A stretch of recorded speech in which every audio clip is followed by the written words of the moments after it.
I didn't love myself at all, and that hugely impacted two parts of my life, my job and my relationship.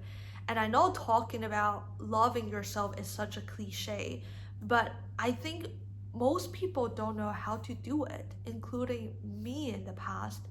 And I didn't know how detrimental it is until I lost both my job and my relationship. So today is one of the days I get really vulnerable with you guys. I will talk about all the mistakes I made that really almost ruined my 20s, because I feel like before I teach you how to change your life, I need to tell you how I fucked up mine at the first place. Hello guys, my name is Jasmin and welcome back to my channel. So the first big mistake that I made was I let my job become my everything. And don't get me wrong, I don't think there's any problem if you love your job and if you work really hard, but my problem was my job at that time was the only thing that I get this sense of self-worth from. And it became really dangerous because everything happened at work became personal. When I didn't get promoted, it wasn't just a job issue, it was a personal issue. And I actually went to therapy about this. I went to therapy just wanting to vent. I wanted to complain about my company. But then my therapist asked me, okay, but how did it actually make you feel when you didn't get promoted? And then I said I felt useless. And she was like, here we go. This is an actual problem. You let whatever happened at work determine who you are as a person.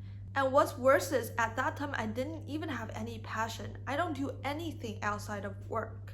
And all I can talk about is my job when I'm with my friends. And I actually feel bad for my friends at that time because they were constantly listening to me complaining about my job. So literally at that time, my job was my identity. And when I lost the job, worse, I could not get out of my room. I don't want to see anybody because I was so ashamed. I felt so useless. In my head, I didn't just lose my job, I lost my identity. At that time for me, it was never enough just being myself. And I don't know who I am. I don't feel worthy without a job. And the next big mistake that I made was I was ultra attached to men. And this was probably the hardest fact for me to face back then, because growing up, I was always very proud of not needing a man. I used to fight men, guys, and that was only half true. I was independent financially, but emotionally not so true. I was so attached to men because I wanted their compliments, I wanted their validations. And again, because I did not give all these compliments, these validations to myself. So when a man shows up in my life and started to tell me I'm amazing, I'm beautiful, I'm smart, blah, blah, blah, it's addictive. And it was always the same pattern. I wasn't interested at all in the beginning. And then they started to shower me with all these compliments. And then I started to become attached. But the consequence of this was I started to ignore all the red flags because of my own desperate need for their validations. Because I only felt worthy. I only feel good when I'm around them. So I was literally lying down like a doormat, chasing them just for them to reply my message. And that's literally how miserable I was. And I remember the last straw for me was when someone ghosted me. And rationally, I know I don't deserve to be treated this way, but emotionally, I was just so ashamed. I was so ashamed that I couldn't even tell my friends that I was ghosted, because deep down, what I actually felt was I am not good enough. I am not pretty enough. I am blah, blah, blah, not enough. And so I must deserve to be treated this way. And looking back, the amount of time I wasted on men was insane. The amount of time I cry alone in my room, wondering when they're going to reply my message, wondering if they're seeing other women, instead of focusing on what's actually important to me.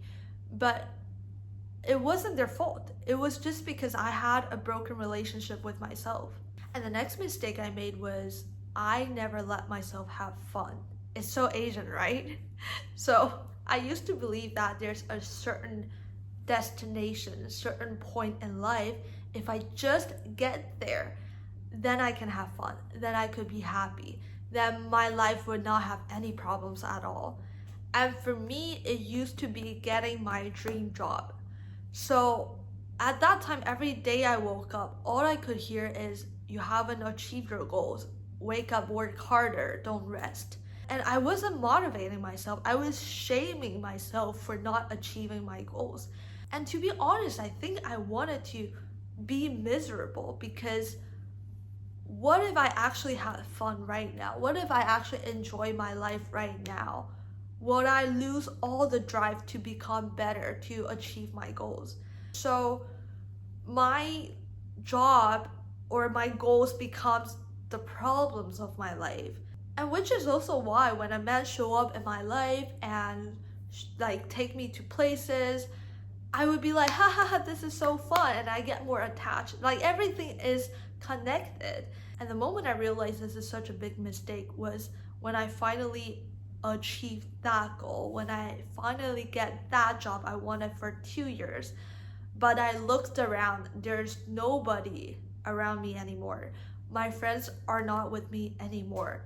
And I started to have all these regrets, like I should have been more present, I should have hang out with them more, I should have traveled with them, because they always invited me and I just never joined. Because no, all I wanted is to lock myself in my room and be miserable. What I didn't realize was life doesn't have to be an either or. I can have fun but also work hard at the same time. I don't have to choose between them. And the next mistake I made was I care so much about what other people think. And it's such a cliche, right? And worse, for me, I pretended I did not care about other people's opinion. When you can recognize there is a problem, at least you can try to solve it. But when you don't even admit that there is a problem at the first place, then you're just secretly suffering. Growing up, I was always this good girl. I was the role model to everybody. I was that girl that studied hard and go to a decent college. But I feel like what I achieved after uni did not live up to that role model expectation. I didn't work at a big company. I didn't have a fancy title. I did not earn a lot of money. And worse, I quit my job to be a waitress. So on one hand, I was glad that I didn't let these opinions stop me from doing what I want. But on the other hand, I created a lot of unnecessary shame. And to be very honest, that was one of the reasons I decided to move abroad at the first place. Because I wanted to move somewhere where nobody knows me, where nobody is looking at me. But the problems never really go away. When I started to make friends, there's people that knows me again. And then I wanted to move to another city. Again, the problem behind this is because I cannot self-validate. I want everybody to be on the same page. I want everybody to look at me and admire me and feel like I'm such an amazing person. Like I'm literally that role model. But I wasn't. And the next mistake I made was I completely ignored my feelings and my pain. So I grew up with this mindset that nobody can hurt me.